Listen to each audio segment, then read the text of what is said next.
Welcome back. We are broadcasting to you live from Paradise right here at Cocoa Reef Resort and Spa. It's the TNT Now Morning Show, collaborative morning show this morning. We're live on television and we're live on Next 99.1 FM, radio and TV. This morning, I want to welcome Councillor Tashia Burris, Secretary of Tourism, Culture, Antiquities and Transportation. She joins us on set. Good morning. Good morning, good morning. Good morning, Tobago, Trinidad, TTT family, Next 99.1 FM family. I got it correct? Yes, you did. I got it correct. You Excellent. did. You did well. Perfect. Welcome to Tobago, the capital of everything related to Carnival and Paradise at the same time.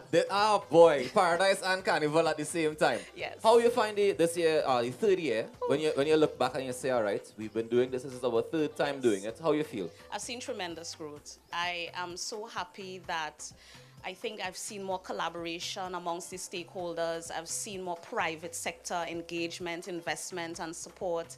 I have seen us grow up at capacity as government to host events and to plan a festival of this magnitude. I must say a special good morning to the team at the Tobago Festivals Commission. They have not been sleeping for the last 2 weeks. They are the executing agency of the Carnival, and they have simply done a tremendous job over the last couple of weeks. I know that there were some concerns about the releasing of funds and the timing and all that. Do you think it had an impact on the proceedings of Carnival? Listen, the release of funds will happen every year exactly when it happens every year. Budget reads and then we get money. Right. It just so happens that the Carnival is in October. So it's actually positioned in an excellent time when we get our first releases for the fiscal year. And that has helped us to be able to execute in the way that we have. This year in particular, we were able for the first time since we started this festival to pay out our grants and our support to our promoters and our carnival bands in advance. And nice. I think that is a huge step forward, and it augurs well for the rest of the carnival going forward. It says to us that we understand the need for the investment up front and ensuring that government injects some much needed money into the economy before the actual festivities get underway. So I know the stakeholders are particularly pleased about that. Nobody refuses free money, exactly. so they say. I mean, it's more like investment money, though. Well, right? yes, because investment money. The reality is that putting together any production of this level is not cheap, it's not easy, it's time-consuming, and of course, people put in their hard work to make sure it happens. I've seen so many different events happening all over the place.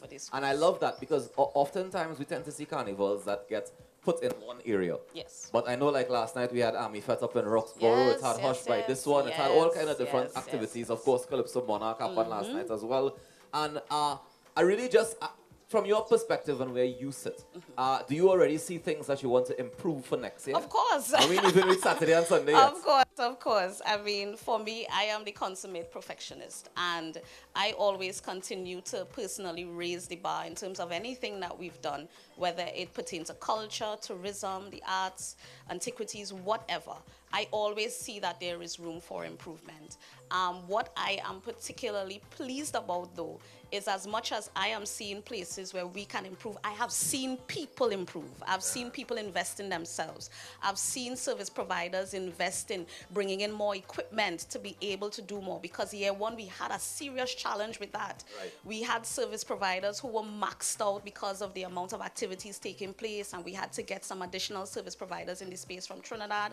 But this year, I'm seeing the Tobago service providers being able to step up and provide the things that we need. And all of that, to me, tells us that there is so much growth in the sector.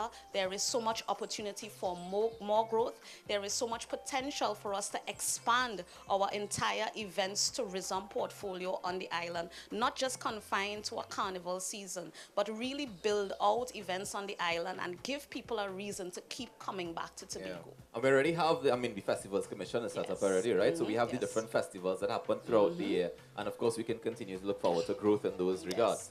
When it comes to security and safety, I know people have had that concern. We've been seeing news reports and they haven't always been good. So far, if I be honest, I haven't felt unsafe anywhere that I've gone in Tobago. From the pavement line to any other thing that happened, I felt safe.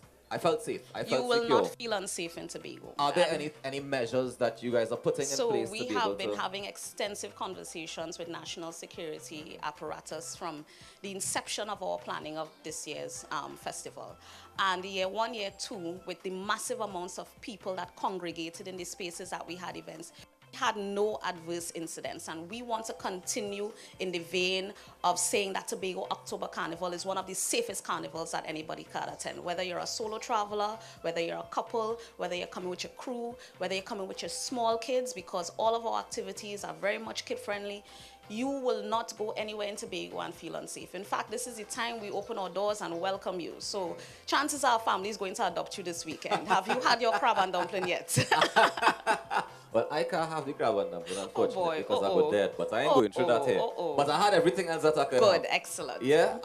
If it is you had to recommend events for the rest of the weekend for people to attend, tell me. Listen, so this morning, from the professional government standpoint, we are honoring our legends today. Right. So we are doing an unveiling of streets that we have renamed after our huge cultural icons, Calypso Rose and the late great Mighty Shadow, and a number of other of our Tobago heroes. There's about 8 of them, so right? about 8 of them, yes. So actually start the process of those street unveilings from 8:30 this morning. Okay.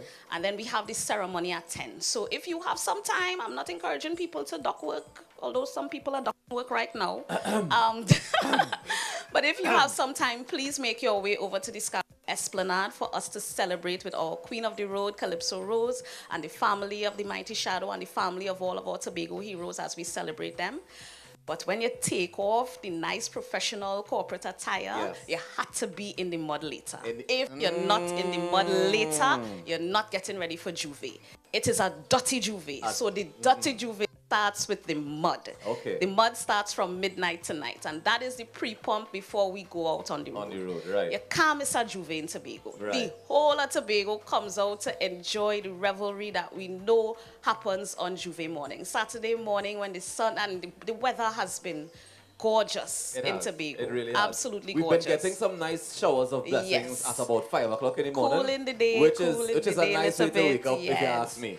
But Juve morning you can't miss. Yeah. Tomorrow night, if you are a pan lover, Yes. you can't miss pan and powder. We had them on the show yesterday. Yeah, you can't. Listen. Right. Once you love that iron, once you love the don't, rhythm, you know, listen, even if you it is don't, you one will of those actually events enjoy that it. you literally can stand on the side of the road with your family, with your young kids, and simply just spectate. So night mass, pan and powder, Right. and then obviously the climax on Saturday, parade. our parade of the bands, our traditional parade that has been something that people have been looking forward to. Year 1, year 2, we have the parade of our large costumes from Trinidad.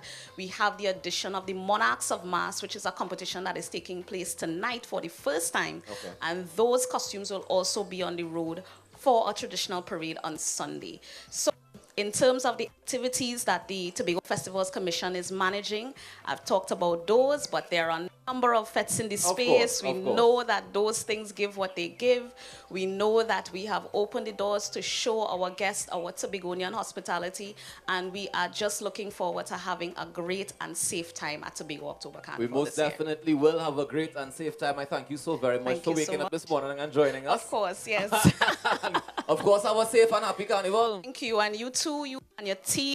We thank you for the work that you do in amplifying the work of the Tobago Festivals Commission, the Tobago House of Assembly, in selling and marketing Tobago as the greatest little island on the planet that's next to our big brother who's... We are the better half of the big brother. You know what? To say we are the better half. That's here for this morning. Ladies and gentlemen, Councillor Tashia Burris joining us Thank on you set. so much. Thank you so much again, Councillor. Thank you so much. We take a quick break, and we come back with more right here on TNT Now. Stick around. It's a fabulous, fantastic Friday right here in Tobago.